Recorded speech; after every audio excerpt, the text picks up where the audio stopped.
당신은 직접 들었습니다. 전 세계 기자들 앞에서 펄럭이는 국기들과 모든 표정을 담는 카메라들 앞에서 도널드 트럼프는 제프리 앱스타인의 섬에 갈 특권이 없었다고 말했습니다. 특권, 바로 그 단어였습니다. 영국 총리 키어 스타머와의 공동 기자회견 도중 미국 대통령은 변명을 하다가 그만 본심을 드러내고 말았습니다. 그것은 도덕적 책임감과 개인적 허영심 사이의 깊은 단절을 보여주는 순간이었습니다. 성착취, 미성년자 학대, 권력자들의 어두운 네트워크로 악명 높은 그 섬에 초대받는 것이 과연 특권일 수 있을까요? 트럼프는 단지 초대를 거절했다고 말한 게 아니었습니다.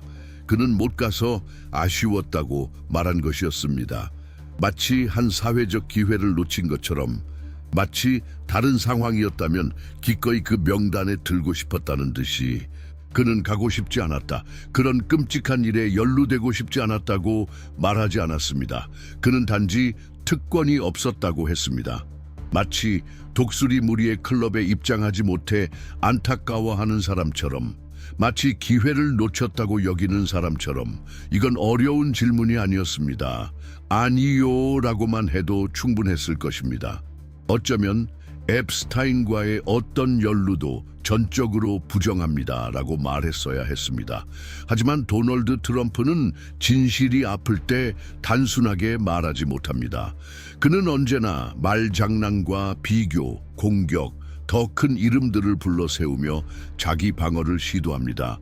그리고 곧이어 그는 다른 사람들의 이름을 나열하기 시작했습니다. 빌 클린턴이 28번 그 섬을 방문했다고 했고, 하버드 대학 전 총장 레리 서머스도 그곳에 있었다고 했습니다. 그리고 정말 많은 위대한 사람들이 있었다고도 했습니다. 그는 그들을 고발하지 않았습니다. 비난하지도 않았습니다. 단지 내가 무너진다면 그들도 함께 무너진다는 듯이 그들을 끌어들였을 뿐입니다. 하지만 아무도 빌 클린턴에 대해 묻지 않았습니다. 아무도 하버드를 언급하지 않았습니다. 질문은 단 하나였습니다. 당신은 제프리 앱스타인과 연관이 있었습니까? 그리고 트럼프의 대답은 그 어떤 것도 명확하지 않았습니다. 그는 인생에서 가장 훌륭한 순간 중 하나의 그 초대를 거절했다고 말했지만, 그 말은 트로피처럼 자랑스럽게 들렸습니다. 후회는 없었습니다. 혐오감도 없었습니다. 오히려 자부심이 있었습니다. 앱스타인에게 기억되었다는 사실, 초대받았다는 사실, 그 내부 서클에 속해 있었다는 사실, 이 트럼프에게는 충분히 자랑스러운 일이었던 것입니다. 이런 허영심은 매우 불편합니다. 특권이라는 단어 선택은 단순한 말실수가 아닙니다. 그것은 가치관의 반영입니다. 그는 가치를 접근성으로 측정합니다. 누구를 아느냐, 누구 곁에 있느냐, 어디에 출입할 수 있느냐가 중요합니다. 앱스타인이 어떤 짓을 했는지는 중요하지 않습니다. 그가 팜비치에서 영향력 있는 인물이었다는 것이 중요합니다. 많은 사람들이 그의 옆에 있고 싶어 했다는 사실이 중요합니다. 그리고 트럼프는 자신도 그중 하나였다는 것만으로도 자존심을 느낍니다. 그렇다면 왜 지금 이 이야기를 꺼냈을까요? 왜 국제 무대, 서방 세계의 핵심 동맹국과 함께 있는 자리에서 이 불쾌한 과거를 다시 들춰낸 걸까요? 그 답은 냉소적이지만 명확합니다. 그는 설명해야 할 필요성을 느끼지 않기 때문입니다. 그에게 모든 비난은 기회, 모든 스캔들은 무대, 모든 불편한 진실은 하나의 쇼 에피소드일 뿐입니다. 앱스타인에 대한 질문이 나왔을 때 트럼프는 정치인처럼 대응할 준비가 되어 있지 않았습니다. 그는 오히려 배우처럼 행동할 준비를 하고 있었습니다. 섬을 마치 여름 농담거리처럼 말했습니다. 웃고 스스로를 끊고 어깨를 으쓱이며 무책임하게 반응했습니다. 세계가 최소한의 진지함을 기대하던 그 순간, 그는 빈정거림과 무관심만을 보여주었습니다. 특권이라는 단어는 무게를 지닌 말입니다. 그러나 그는 그 무게를 모릅니다. 착취의 네트워크에 접근 가능하다는 것을 마치 지위의 상징처럼 여깁니다. 앱스타인에게 잊히는 것보다 기억되는 것이 더 중요하다고 생각합니다. 지옥이라도 샴페인과 정치인이 있다면 괜찮다는 듯한 논리입니다. 그리고 바로 그 말실수는 단순한 실수가 아니었습니다. 네, 그것은 하나의 파열음, 하나의 자화상이었습니다. 가면이 벗겨진 도널드 트럼프의 모습, 후회하지 않는 자, 책임지지 않는 자, 명성을 인격보다 위에 두는 자, 범죄를 상황에 따라 상대화하는 자, 그리고 자신이 이야기의 주인공이라 믿지만 사실은 이야기 속으로 끌려가고 있는 자. 어느 다른 서방 지도자가 이렇게 민감한 주제를 이토록 가볍게 다루는 모습을 상상할 수 있을까요? 에마뉘엘 마크롱이 수용소 방문을 특권을 거절한 것이라 말한다면, 올라프 숄츠가 학살 현장을 못 가본 것이 아쉬웠다고 말한다면 어떤 문맥에서도 용납될 수 없습니다. 그런데 트럼프는 그런 말을 했고 그것도 공식 석상에서 매우 자연스럽게 말했습니다. 그리고 거의 주목받지 않았지만 중요한 뉘앙스가 하나 더 있었습니다. 그는 그 초대를 거절한 순간을 자신의 인생 최고의 순간 중 하나거라고 말했습니다. 일자리를 창출했을 때도 아니고 협정을 체결했을 때도 아니며 선거에서 승리했을 때도 아니었습니다. 앱스타인의 초대를 거절했다는 그 순간이 그의 자랑이었습니다. 마치 그 하나의 행동이 그를 정화시켜준다고, 모든 사진과 파티, 같은 공간에 있던 세월을 지워준다고 믿는 듯이. 하지만 말에는 기억이 있습니다. 그리고 진실은 아무리 억누르려 해도 틈을 통해 새어나옵니다. 그날, 그 순간, 그 한마디 속에서 드러난 것은 단순한 언어의 실수가 아니었습니다. 그것은 도널드 트럼프가 권력과 관계, 윤리의 경계를 어떻게 바라보는지를 보여주는 감정적 고백이었습니다. 그리고 여기서부터가 진짜로 가슴 깊이 파고듭니다. 이건 단지 정치의 문제가 아닙니다. 신뢰가 배신당했을 때 우리는 어떻게 반응하는가, 그것에 대한 이야기입니다. 누군가를 믿었다가 그 사람이 이면에서 전혀 다른 인물이었다는 사실을 알게 된 경험이 있는 사람이라면 이런 발언이 어떤 감정을 불러일으키는지 정확히 압니다. 마치 감정적으로 학대하던 전 연인이 모든 게 거짓말이었다고, 당신이 오해한 거라고, 사실 자신이 피해자였다고 변명하는 걸 듣는 것과 같습니다. 거울의 미로 속에 갇힌 느낌, 현실이 뒤틀리고 감정이 혼란스러워지고 결국 모든 에너지가 소진됩니다. 트럼프는 강하게 부정하지도 않습니다.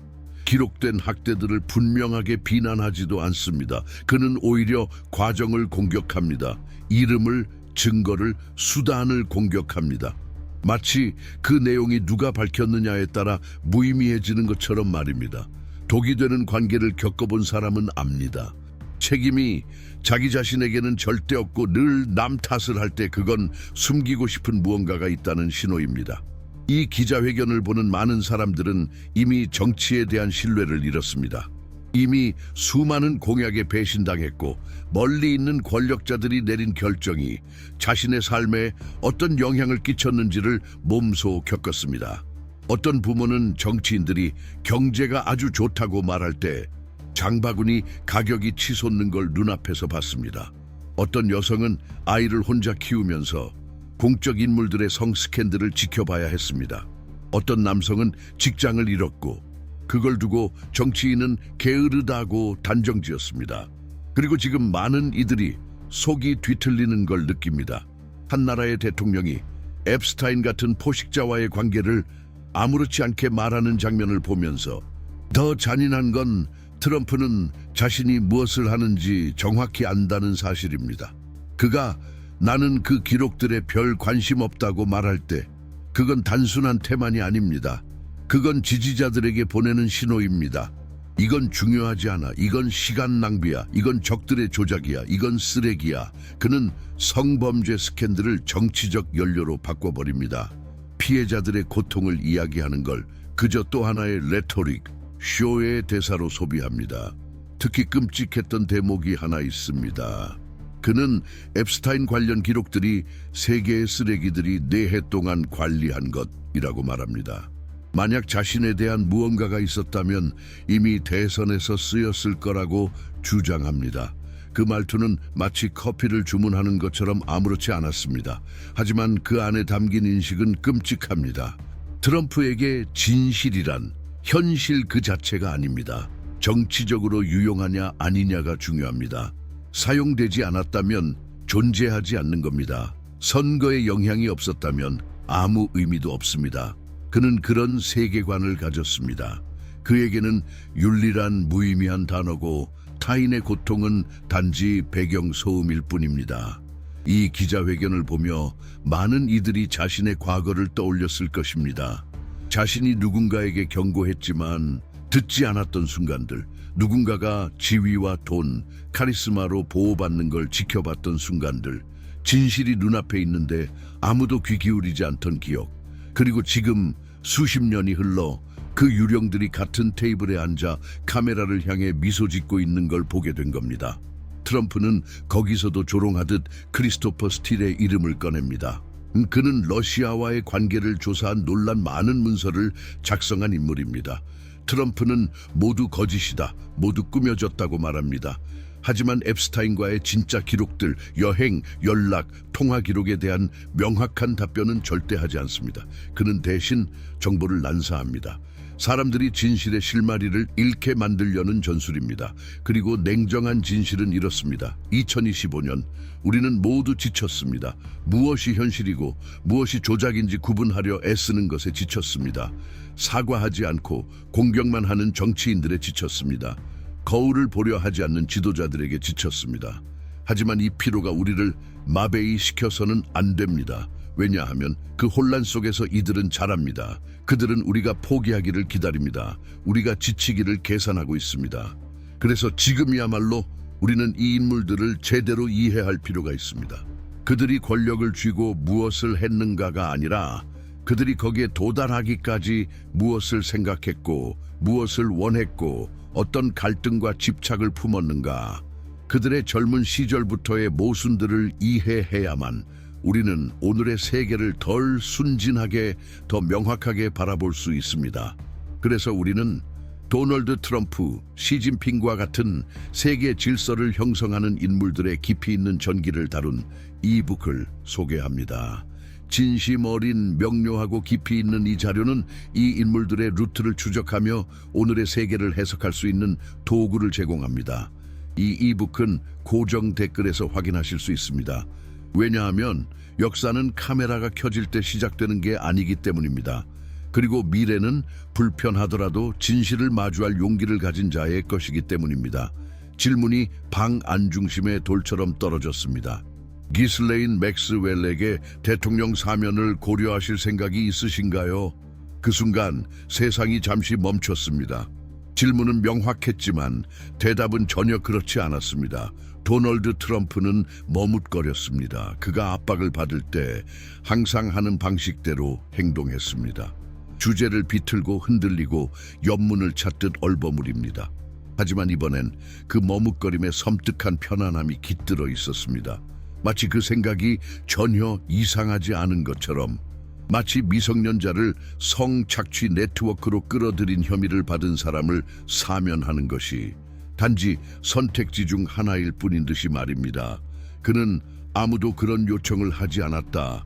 지금 그 얘기는 부적절하다고 말했습니다. 하지만 끝내 익숙한 자기 만족적인 어조로 이렇게 덧붙였습니다. 그래요. 나한테는 사면할 권한이 있어요. 위 말을 곱씹어 본 적 있으신가요? 문제는 단지 내용이 아닙니다. 이런 말을 공공연하게 말할 수 있다는 태도가 문제입니다. 그는 알면서도 말합니다. 그 정도의 발언을 해도 지지층은 흔들리지 않을 것이라는 확신이 있는 겁니다. 그는 계산합니다.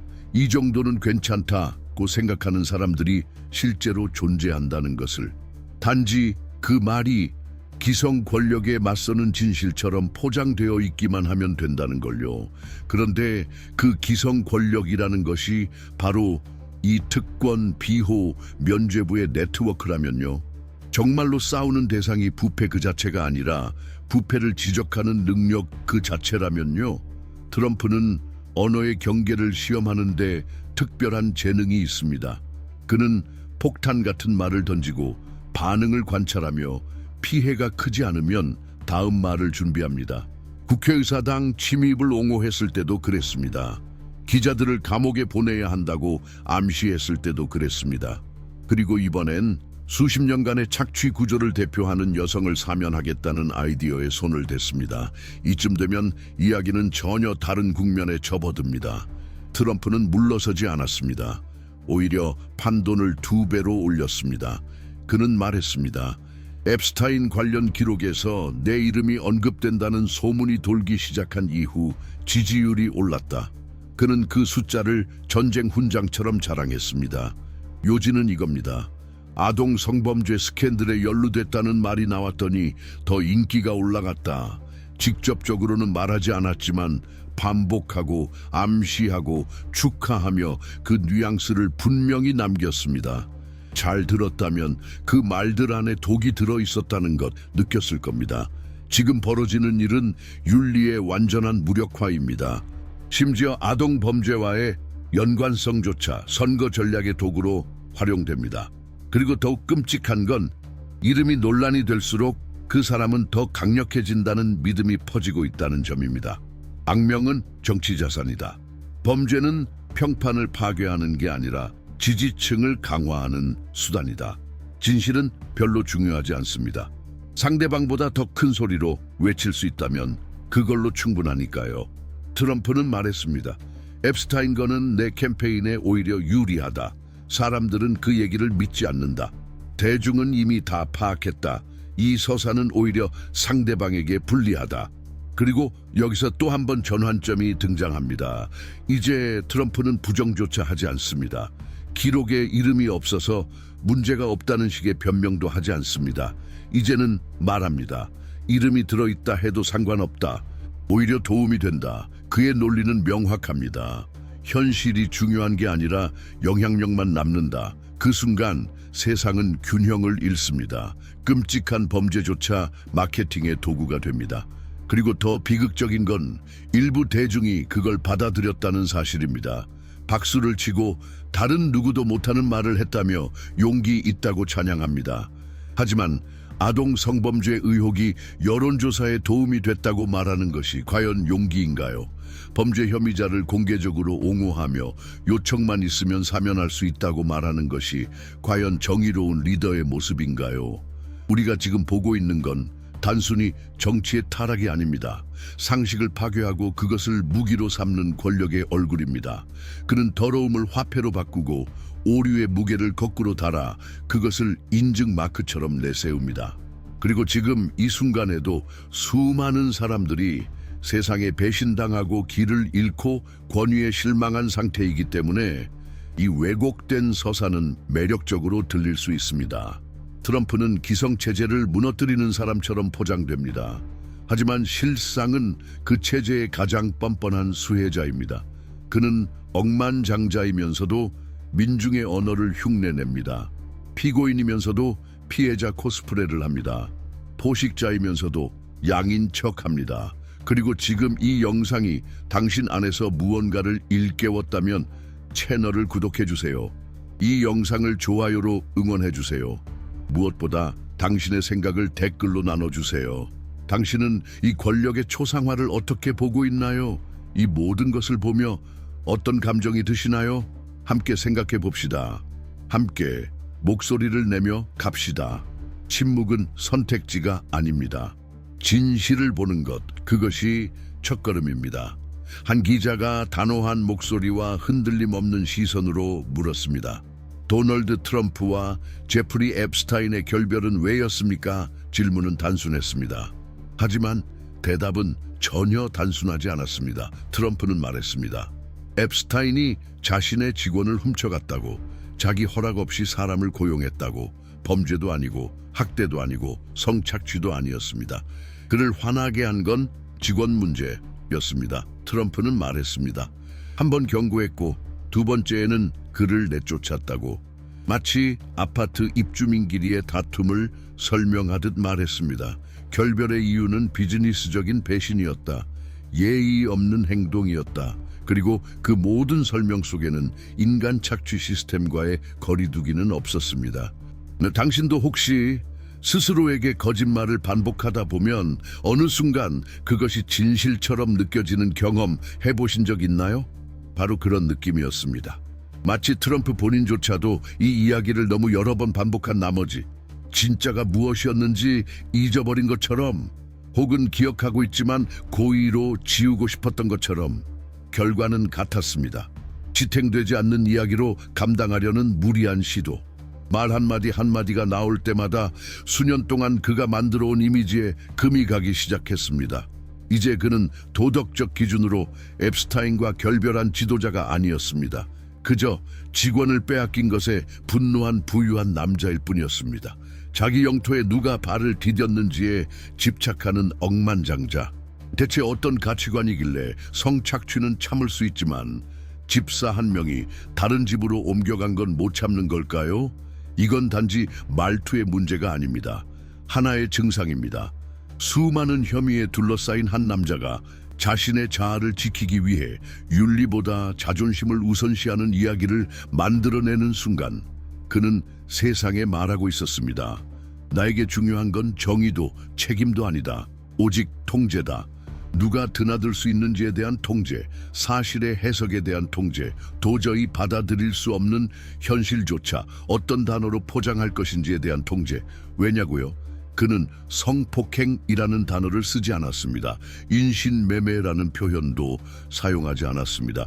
그 대신 앱스타인을 논란이 많은 인물이라고 불렀습니다. 이 단어는 급진적 예술가부터 집단 학살범까지 포괄할 수 있는 의도를 흐리게 만드는 만능 표현입니다. 듣는 사람은 그건 나랑 상관없지라고 넘길 수 있게 됩니다. 하지만 상관 있습니다. 우리 모두와 관련 있습니다. 왜냐하면 이런 언어는 진실과 대중 사이에 완충제를 놓습니다. 사실의 무게를 희석시키고 비상식이 점점 상식처럼 들리게 만드는 전략입니다. 이건 논리로 이기려는 게 아닙니다. 피로감을 유발해 이기려는 전술입니다. 너무 반복되고 너무 엉켜서 결국 모두가 관심을 끊게 만드는 것. 스캔들을 배경소음처럼 받아들이게 만드는 것. 당신도 혹시 이 비상식에 익숙해지고 있지 않나요? 어쩌면 그렇습니다. 어쩌면 오늘 이 이야기를 세 번째 듣고 있을지도 모릅니다. 처음에는 메스꺼웠고 두 번째에는 짜증이 났고 지금은 아무 감정도 없을지도요.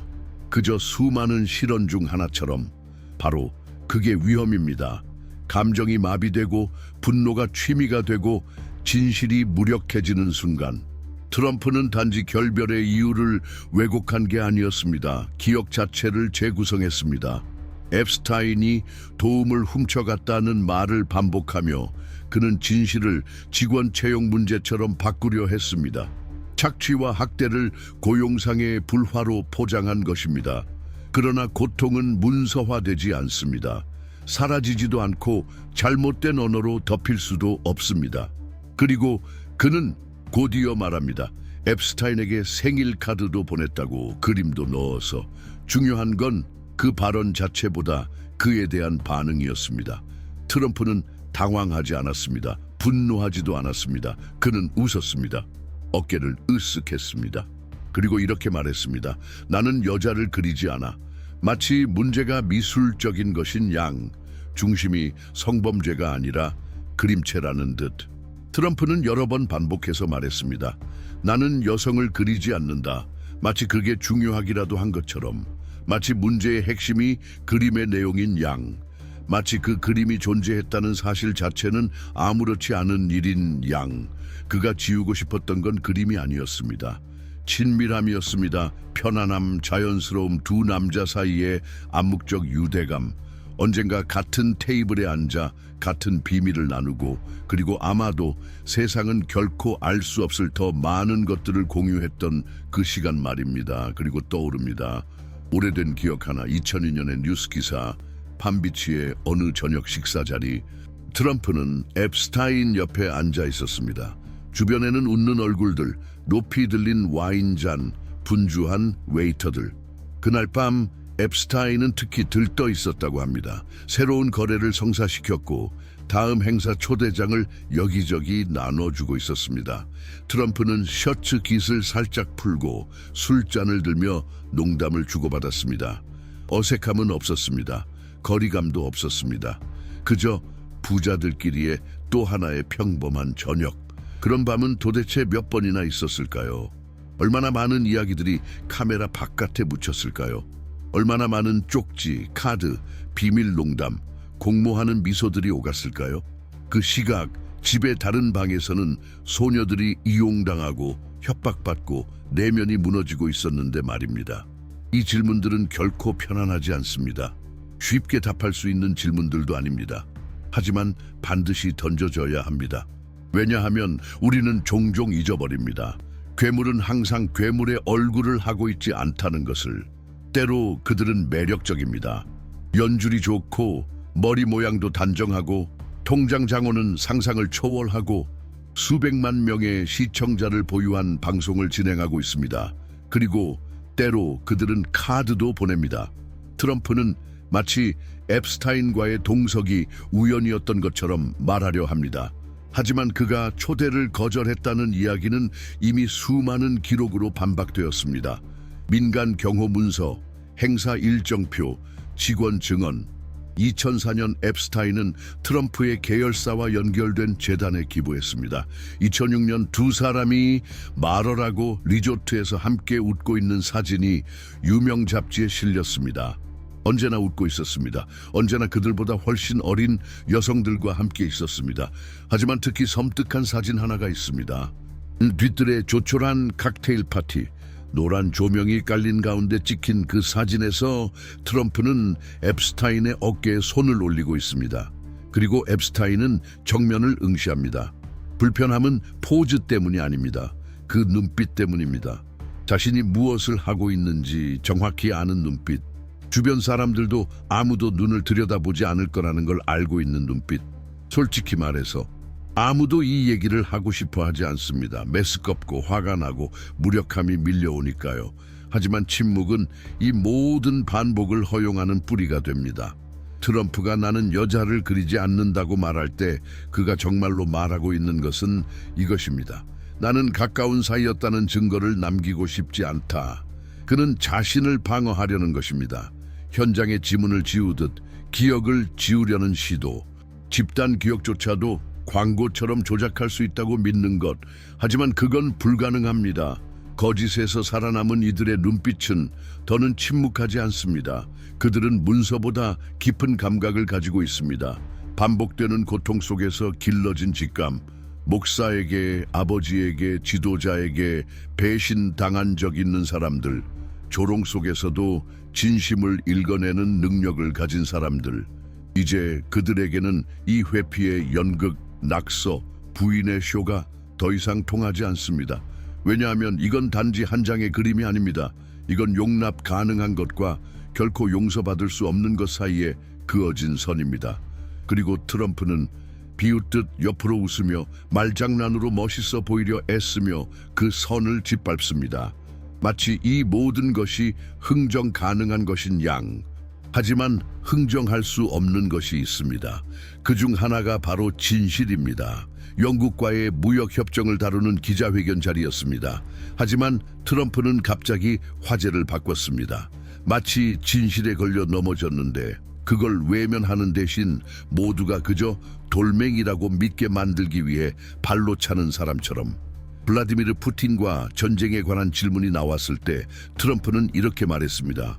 푸틴은 내게 존중하는 어조로 말했다. 우리의 대화는 상냥했고 전화 통화는 쾌적했다. 그리고 나서 마치 실현당한 사람처럼 이렇게 덧붙였습니다. 하지만 그 후에 사람들이 죽는다.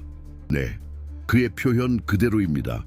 이 말을 듣고 당신은 잠시 멈춰서 그 의미를 진지하게 느껴야 합니다. 한 나라의 대통령이 한 독재자가 더 이상 자신을 존중하지 않아서 화가 났다고 말하는 겁니다. 왜냐하면 상냥한 대화 이후에도 전쟁이 계속되기 때문이랍니다. 마치 전쟁에는 일시정지 버튼이 있어야 하는 것처럼, 마치 서로가 사적으로 호감을 주고받았다는 이유만으로 전쟁이 멈춰야 하는 것처럼, 마치 외교란 예의의 게임이고 피와 거짓과 이해관계로 얼룩진 세계는 식사 예절을 지키면 해결되는 문제인 양. 그리고 여기서 거의 아무도 묻지 않는 질문이 등장합니다. 도널드 트럼프는 블라디미르 푸틴에게 도대체 무엇을 기대했던 걸까요? 감사의 인사, 공격 중단, 공개적인 지지, 아니면 푸틴이 세계를 자비롭게 놔두고 자신의 적들만 조준해 주길 바랐던 걸까요? 그가 전화 이후에도 사람들이 죽는다고 말했을 때 그건 단순한 실망이 아니었습니다. 국제 분쟁을 자기 개인 드라마의 연장선으로 인식하는 그의 시각이 드러난 순간이었습니다. 혹시 이런 사람을 아시나요? 모든 것을 자기 이야기로 끌어당기는 사람. 재난이 닥쳤을 때 그 재난이 자기 이미지에 어떤 영향을 미치는지만 생각하는 사람. 전쟁이 벌어졌을 때 공감보다는 자기가 무시당했다는 섭섭함에 더 집중하는 사람. 트럼프는 바로 그런 인물입니다. 그는 그걸 숨기지도 않습니다. 그는 이렇게 말했습니다. 나는 푸틴과 평화를 협상할 수 있다고 생각했지만 이제는 그다지 관심 없다. 왜냐고요? 푸틴이 나쁘게 굴었기 때문이에요. 나쁘게. 이 단어는 제 표현이 아닙니다. 그의 표현입니다. 마치 장난감을 나눠주지 않은 아이에 대해 말하는 것처럼. 마치 폭격, 학살, 민간인 공격이 모두 예의가 부족한 행동인 것처럼. 그리고 만약 이 유치한 언어가 단순한 스타일이 아니라 그의 실제 세계관을 반영한 것이라면요. 생각만 해도 소름 끼치지만 진지하게 고려해 볼 필요가 있습니다. 왜냐하면 그가 복잡한 사안을 만화처럼 가볍게 말할 때마다 우리는 깨달아야 합니다. 이건 단순히 외교 질서의 붕괴 문제가 아닙니다. 현실의 중대함을 이해하지 못하는 지도자를 우리가 마주하고 있다는 신호입니다. 아마 그래서 그는 귀한 이야기를 또 꺼냈을 겁니다. 처음엔 우크라이나 전쟁을 24시간 안에 끝내겠다고 말했습니다. 그 다음엔 50일로 늘어났습니다. 그리고 이제는 룰 11이나 12일쯤이면 좋은 아이디어가 나올 수도 있다고 합니다. 마치 주방공사 일정이라도 조율하듯, 마치 국제 분쟁 해결이 집중력 문제라도 되는 것처럼 아이디어만 찾으면 된다는 식의 접근. 그렇다면 이런 질문이 떠오릅니다. 어떤 사람이 전쟁을 스프레드 시트처럼 다룰 수 있을까요? 어떤 사람이 수천 명의 목숨이 마케팅 전략 하나로 해결될 수 있다고 믿을까요? 답은 간단합니다. 한 번도 피해자의 자리에 서본 적 없는 사람, 세상의 비극을 골프 경기처럼 지켜보는 사람, 바람의 방향과 각도, 그리고 타구 소리 이후에 정적만 신경 쓰는 사람. 그리고 당신은 이미 이 유형을 알고 있습니다. 어쩌면 수십 년 일한 회사에서 제대로 된 이유 없이 해고되었을 때, 지역병원에 지원하겠다던 정치인이 예산 삭감에 찬성했을 때, 병든 가족을 돌보기 위해 휴가를 요청했는데 웃으며 거절한 상색에서 그들 모두는 공통점이 있습니다. 자신이 항상 옳다고 믿습니다. 세상이 자신의 결정을 중심으로 돌아간다고 생각합니다. 타인의 고통은 그냥 넘어가야 할 장애물일 뿐입니다.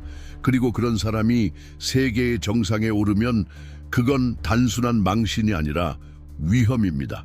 하지만 트럼프는 거기서 멈추지 않았습니다. 그는 러시아는 부자가 되어야 한다는 황당한 경제 강의를 시작했습니다. 그 이유요? 시간대가 9개나 되고 토지가 어마어마하게 넓고 희귀 광물이 많다. 그는 여러 번 반복했습니다. 러시아는 부자가 될 수 있었다. 마치 게으른 이웃이 좋은 땅을 놀리는 걸 비난하듯 그는 제재, 봉쇄, 독재, 전쟁은 언급하지 않았습니다. 그 대신 가능성 포함만 이야기했습니다.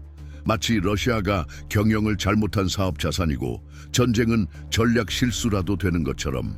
바로 이 지점에서 이 연설은 황당함을 넘어서 진짜 위험해집니다. 트럼프는 단지 의견을 말한 게 아닙니다. 신호를 보낸 겁니다. 메시지를 흘린 겁니다. 그는 말 속에 숨겨진 의미를 담아 이렇게 말하고 있습니다. 러시아는 더 많은 무역을 해야 한다. 자원을 더 효율적으로 개발해야 한다. 올바른 리더십만 있으면 다시 경제 대국이 될 수 있다. 그리고 그 리더십은 그의 이해관계에 맞게 형성될 수 있다. 때로는 지금까지 참아왔던 모든 것들이 더 이상 아무 의미도 없게 되는 순간이 있습니다. 그동안 보이지 않던 것 혹은 보이더라도 용납했던 것들이 갑자기 비명을 지르기 시작하는 순간. 그리고 그 순간 당신은 깨닫습니다. 한 번 열린 눈은 다시 감기지 않는다는 것을. 어쩌면 지금 바로 당신이 그 순간을 지나고 있는지도 모릅니다. 그리고 그래요. 그건 불편합니다. 왜냐하면 깨달음은 순수함과의 작별이기도 하니까요. 겉모습에 숨겨졌던 잔혹함을 정면으로 마주하게 되니까요.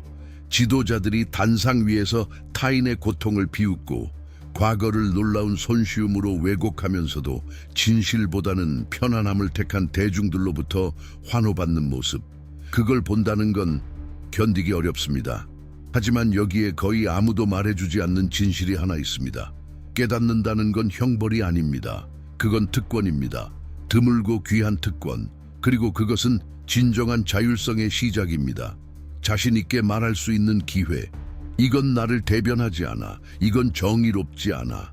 내가 깨어있는 한 이건 결코 당연한 일이 되지 않을 거야. 그리고 어쩌면 이 깨어있음의 출발점은 미래가 아니라 과거일지도 모릅니다. 왜냐하면 어떤 법령보다도 어떤 전쟁보다도 어떤 선거보다도 먼저 존재했던 것이 있었기 때문입니다. 한 사람의 어린 시절, 말없이 피어오른 야망, 치유되지 못한 트라우마, 절대 아물지 않은 상처. 지금의 현실을 이해하려면 우리는 과거를 들여다봐야 합니다. 우리는 지금 이 세계의 방향을 결정하는 남자들이 어떤 사람인지 이해해야 합니다. 그들이 가진 직책이 아니라 그들이 그 자리에 오르기까지 걸어온 여정을. 도널드 트럼프는 어떻게 형성되었을까요? 그를 키운 가정은 어떤 곳이었을까요? 아버지의 냉랭한 제국에서 약함은 죄악이다라는 말을 들으며 걷던 소녀는 어떤 교훈을 얻었을까요? 그렇다면 시진핑은요? 문화 대혁명 속에서 가족이 공개적으로 파괴되는 것을 지켜보던 그 소녀는 무엇을 느꼈을까요? 그리고 그럼에도 불구하고 왜 그는 체제 안에 남기로 선택했을까요? 그리고 어떻게 그는 세계에서 가장 강력한 권력을 대표하는 얼굴이 되었을까요? 이런 세부 사항들은 중요합니다. 왜냐하면 그들이 무엇에 의해 움직이는지, 무엇에 두려움을 느끼는지, 그리고 어떤 진실을 절대 말하지 않을지를 보여주기 때문입니다. 이야기를 아는 건 도구를 갖는 일입니다. 반복되는 패턴을 이해하고 권력의 연극을 구분하고 그 연극에 휘둘리지 않게 되는 일입니다. 그런 이유로 우리는 아주 특별한 이북을 만들었습니다. 국제 무대에서 핵심적인 역할을 하는 국가 원수들의 결정적 전기를 정리한 자료. 하지만 딱딱한 연표는 기대하지 마세요. 이건 단순한 사실의 나열이 아닙니다. 이건 이 인물들의 뿌리 깊은 내면으로 들어가는 여정입니다. 더 명확하게 사고하고 싶은 사람들을 위한 책, 수동적인 관객이 되길 거부하는 사람들을 위한 책, 세상의 수많은 결정이 어쩌면 너무 이른 나이에 공감 능력을 빼앗긴 어린아이의 방에서 시작됐다는 걸 아는 사람들을 위한 책입니다. 이북 다운로드 링크는 고정 댓글에 있습니다. 그리고 만약 지금 이 순간 이 글을 여기까지 읽고 있다면 당신은 표면에 안주하지 않는 사람입니다. 당신은 그 너머를 찾고 있습니다. 그리고 바로 그것이 이 채널이 존재하는 이유입니다. 우리는 포장된 답을 제공하지 않습니다. 우리는 정직한 질문을 나눕니다. 명확한 시선을 제안합니다. 당연해 보이는 것을 뚫고 들어가는 대화를 엽니다. 아직 구독하지 않으셨다면 지금 함께 해주세요. 그리고 이 영상이 당신을 멈춰 서게 했다면, 생각하게 했다면, 무언가 느끼게 했다면 좋아요, 공유 부탁드립니다. 그리고 꼭 댓글로 남겨주세요. 어떤 문장이 당신의 가슴을 막히게 했는지, 무엇이 당신을 뒤흔들었는지, 어떤 순간에 비로소 세상이 단순하지 않다는 걸 처음으로 느꼈는지, 그리고 바로 그 사실이 이 세상을 포기할 이유가 아니라는 것도 함께 느꼈기를 바랍니다. 여기까지 와주셔서 감사합니다. 다음 영상에서 만나요.